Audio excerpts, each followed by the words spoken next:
morning. Another beautiful day in New York City. Another day I'm happy to be alive, and looks like I'm going to be around a long time. All my tests are negative. But that's not the news. There's so much news out there. A lot of it pretty dreadful, pretty sad, certainly frightening when I think about loss of rights for so many. When I think about the Supreme Court and how it has been arbitrary in its dispensing of the law. After all, if they really cared about human lives, they would do something about the guns and the violence in this country. They'd care that they were part of the problem and not the solution. The solution is no more culture wars. The solution is a strong United States, not 50 fiefdoms where some people are enslaved and don't have any rights at all, and voting rights are restricted. No, but national policies that unite us. That's the salvation. And then we can start thinking about how do we move forward? How do we integrate hydrogen into our lives? It's a simple little gas, but it could power our world and lead to a cleaner future. Nobody says we're going to get rid of fossil fuels like that, but we can indeed be developing parallel systems so that when the other systems are in place, we get rid of the old. And that's really the way you build it. We're not getting rid of PATH, the trains underneath the Hudson River. No, sirree. What we're doing is we're building new tunnels. It's about time. And when those new tunnels are finished, then we can decide if we're demolishing the old or retrofitting them. But at least we will have built new. Better to keep moving forward.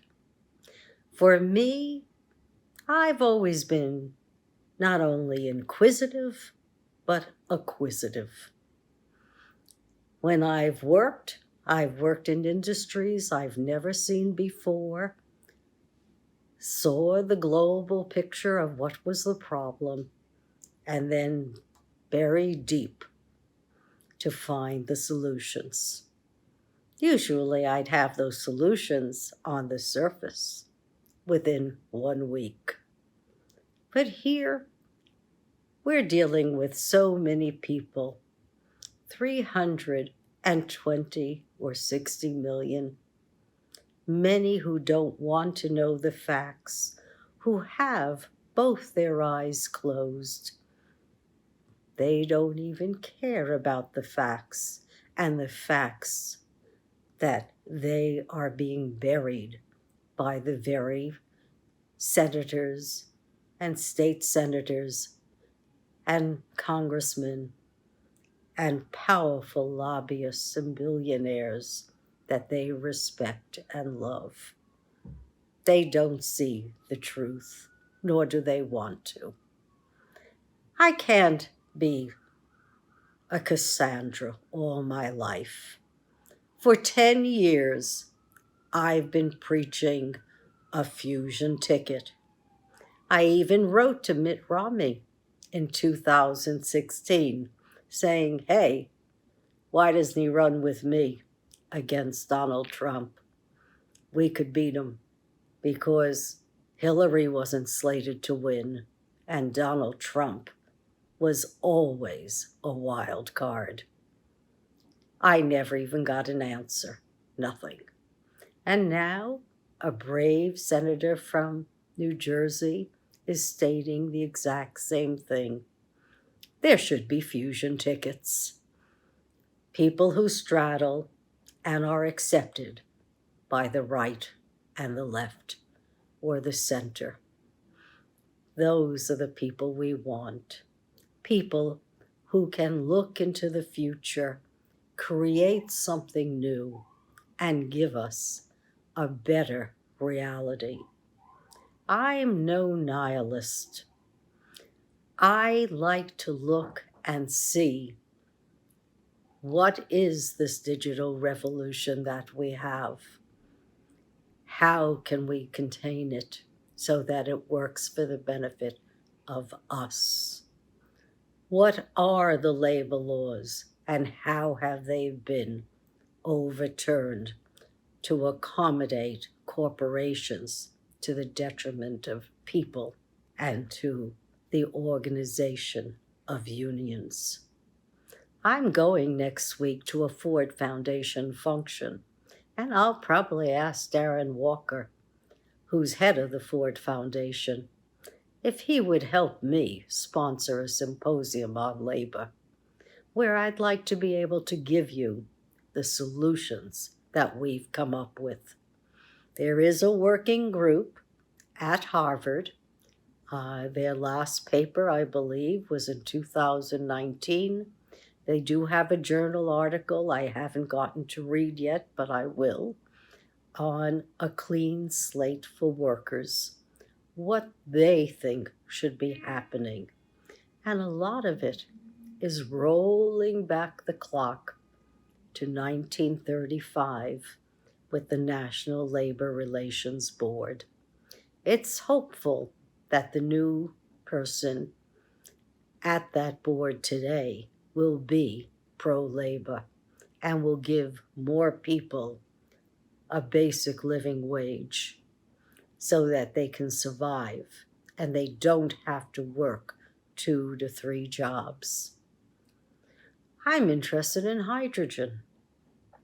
I now know why Buffett, or I think I know why Buffett purchased Occidental Petroleum. He's been working on clean energy, natrium salts for power. And now, if he gets into Occidental Petroleum, he'll be able to cap CO2 at the source and produce hydrogen. But more important, he'll be burying the CO2 at the source. I know there are schemes afoot for a pipeline with CO2. I hope it never goes through, because where that CO2 should be sequestered is at the plant site, not moving thousands of miles away. We know that if energy, fossil fuel, gas, and others capped the emissions that they leak, we would have millions of tons less carbon in the air. So a pipeline's not the way to go to sequester CO2. Sequester it at the site. I would think that's what Buffett's going to do. So for me, I'm going to take a vacation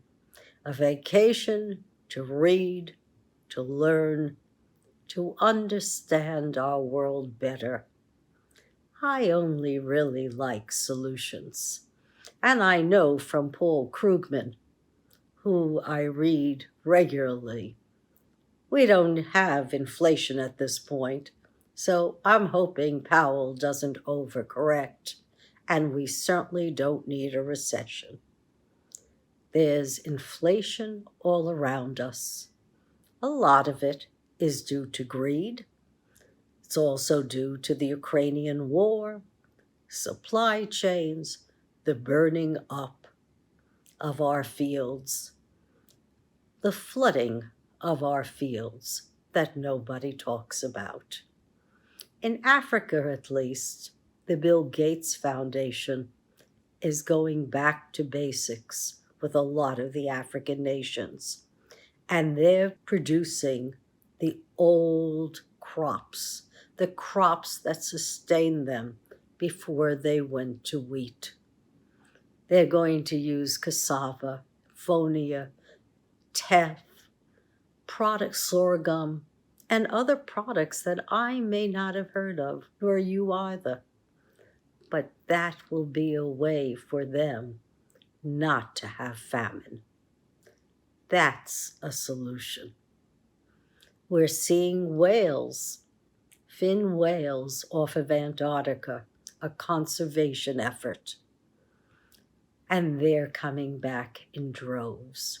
So we know we can destruct our planet, but we also, I have faith, can build it up. And I'm waiting for that day when we build it up. And I want to be part of the solution. Look at my archives on WordPress, thevoiceofjoyce.me. Review my old YouTube tapes. I'm not sure how long I'll be gone on vacation, but I know I need a rest from the news and the massacres and the hypocrisy that I see around me. Do I blame federal bureaucrats? Not even a little. Those folks know how to get things done. It's the politics that holds them back. It's the politics that makes scientists resign or be resigned.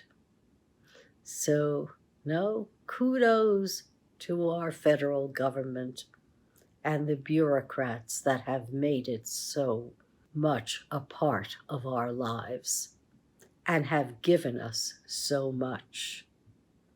Kudos to those people who think ahead and are not pigeonholed into a silo of thinking and denial.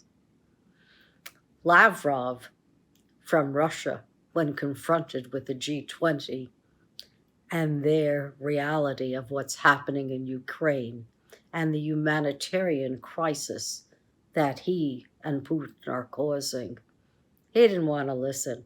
He ran away. Tail between his legs, he ran. He didn't want to know the truth.